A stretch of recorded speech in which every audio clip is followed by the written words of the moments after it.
Well, let me just say that, Peter, you kept Dr. Kahn's money too, and you saw fit to keep it as well.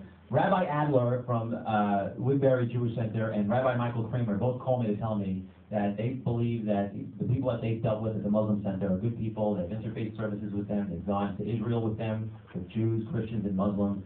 And as far as I'm concerned, you're practicing the politics of hate and fear, and people shouldn't buy it.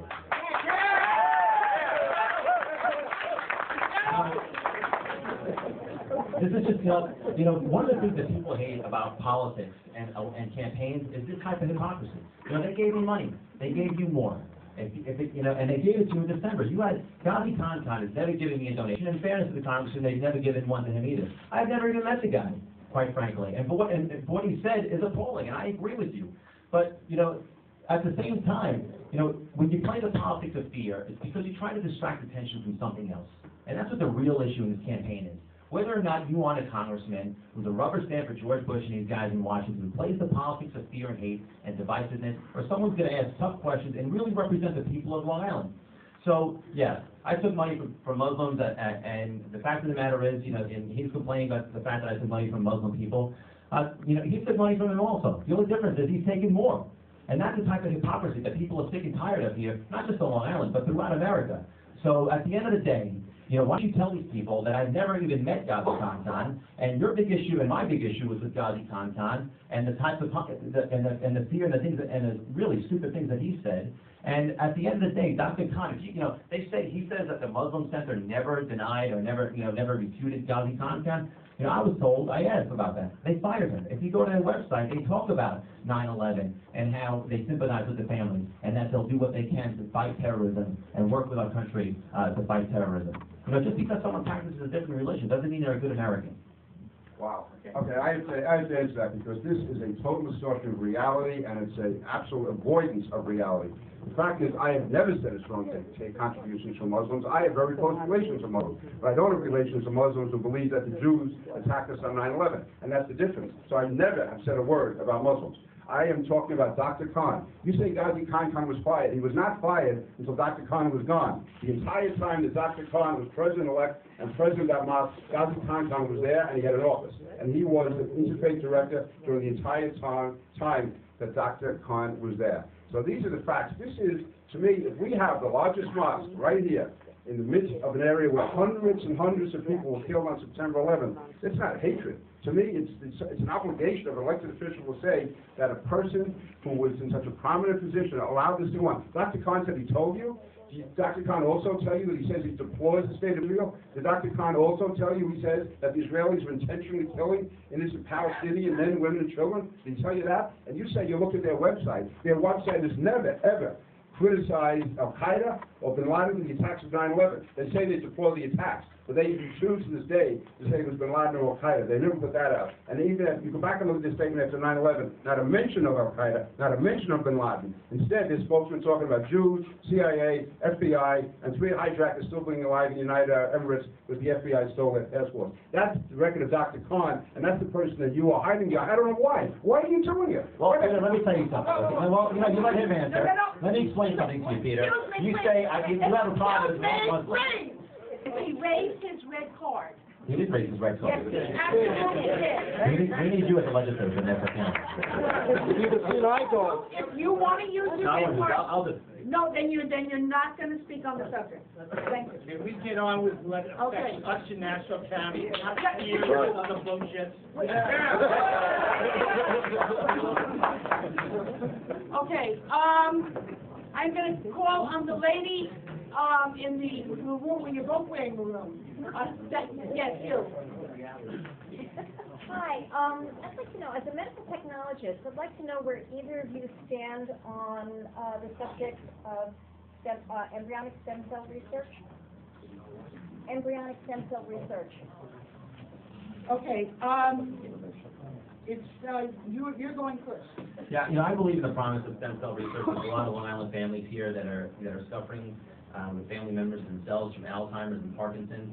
When George Bush vetoed the stem cell research bill. Peter King stood with him and supported the veto. I will not support a veto of George Bush. I will vote to override a veto. I do support stem cell research, and I know that there are people that really, that's their only hope in life and their only promise is that type of research. And I'm 100% behind stem cell research. And since I see that I'm not out of time, let me just say, on the last issue, that, you know, you sent out a letter saying Muslim, I'm being supported by Muslim extremists, which is plural, to Jews, purposely, to fire them up thinking that I'm being supported by terrorists. You have a problem with one Muslim, that's fine. Don't send a letter to everybody saying I'm being supported by Muslim extremists, and this is the, you know, that's what I'm talking about, the politics of hate and fear and the divisiveness in this country. On the issue of stem cell research, I support adult stem cell research. I do not support embryonic stem cell research. At the current time right now, there are 72 different diseases and illnesses which are being treated because of adult stem cell research. That's the reality. I can understand, this is a very, very tough issue. I respect people's opinion on the other side. This is one of the toughest calls in politics, but it's a call I believe is essential from the way I define the morality of it, and also even, you know, the healthcare aspects of it. I respect other people's views on that. But again, talking about this letter that I sent out, what I sent out was that newspaper, the Daily Muslim, which is a newspaper, said that an event was being held for you, supporting you. It says Muslims are supporting David Mejias against Peter King, a Muslim hater. And who was the person quoted in the article who was setting up this event? Dr. Khan. That's the relation. I have no problem. You could get 1 million contributions from Muslims. I think Muslims make enormous contributions to this country. I have very close working relationships with a number of Muslims. But I'm talking about specific ones, radical Muslim leaders such as Dr. Khan, such as Ghazi Khan, and the other leaders who have been up there at mosque and have been silent in the face of evil. To see evil and to be silent in the face of evil is evil. Okay. Have a question from the very back. There's a hand where I can't even say a face. Black sleeve. In two recent radio spots, Representative King, Wait a second. Is this to vote? directed for both of them. Okay, so let me just finish. Okay, in two recent radio spots, in the script said that you defend America against Islamic terrorism. My question is, number one, why would you be so specific? Shouldn't you be defending against all terrorists? Excuse me, And please. two, what will you do to try to bring this country back together and stop the divisiveness?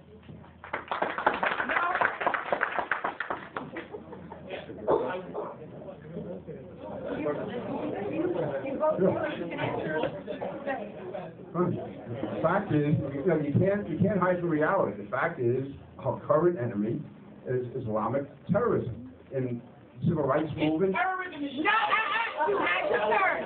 Excuse me, please.